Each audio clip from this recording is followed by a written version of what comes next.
श्री स्वामी समर्थ मराठी जगत या यूट्यूब चॅनलमध्ये तुमचे खूप खूप स्वागत आहे। आजच्या व्हिडिओमध्ये आपण मकर संक्रांत नेमकी कधी आहे, 14 की 15ला आहे याविषयीची संपूर्ण माहिती बघणार आहोत। चला तर मग व्हिडिओला सुरुवात करूया। मकर संक्रांतीला सूर्यदेव धनु राशीतून मकर राशीमध्ये प्रवेश करत असल्यामुळे या दिवसाला मकर संक्रांती असे म्हणतात। सोबतच या दिवशी सूर्यदेव आपल्या मुलाला म्हणजे शनिदेवाला भेटायला जातात, कारण शनिदेव हे मकर राशीचे स्वामी आहेत, म्हणून सूर्यदेव शनिदेवाला या दिवशी भेटायला जातात अशी मान्यता आहे। तर यावर्षी निर्माण झालेला संभ्रम की 14 जानेवारीला संक्रांत आहे की 15 जानेवारीला, तर दरवर्षी संक्रांत ही 14 जानेवारीलाच असते। एखाद्या वेळेस काही कारणास्तव ती 13 किंवा 15 जानेवारीला असते, पण यावर्षी 2025ला 14 जानेवारीला मकर संक्रांती आहे। तर मकर संक्रांती कशावर बसून आली आहे तिची संपूर्ण माहिती आपण बघूया। तर यावर्षी माघ मास कृष्ण प्रतिपदा तिथीवर मकर संक्रांती 14 जानेवारीला आली आहे। या दिवशी मंगळवार असून या दिवशी सूर्य भगवान मकर राशीमध्ये सकाळी 8:45 प्रवेश करणार आहे।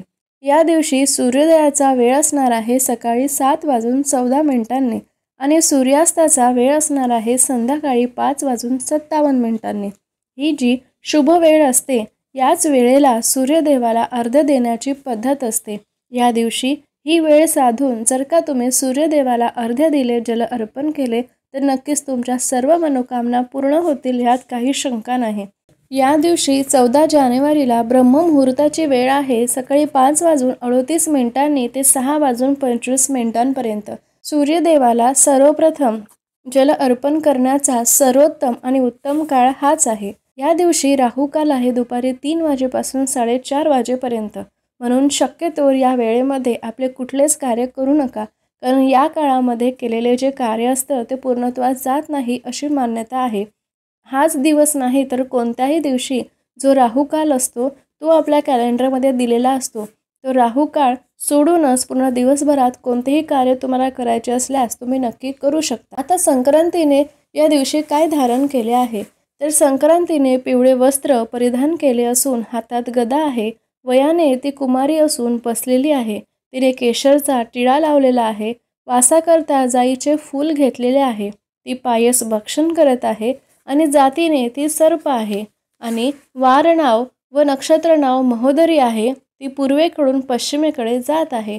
वाहन वाघ असून उपवाहन घोडा आहे।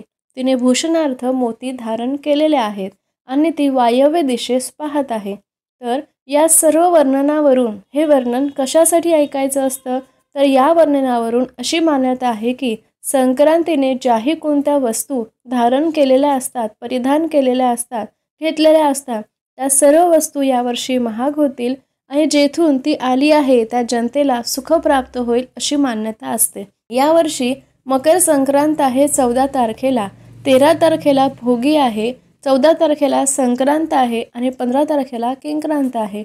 अशा प्रकारे मकर संक्रांतीचा 3 दिवसांचा उत्सवात साजरा करा आणि ज्या दिवशी तुमच्या घरी जशी पद्धत आहे त्या पद्धतीने संक्रांत साजरी करा। सर्वांना मकर संक्रांतीच्या मराठी जगतकडून खूप खूप शुभेच्छा। अशाच महत्त्वपूर्ण माहितीसाठी चॅनलला भेट देत राहा। व्हिडिओ आवडल्यास नक्की लाईक आणि सबस्क्राईब करा। धन्यवाद।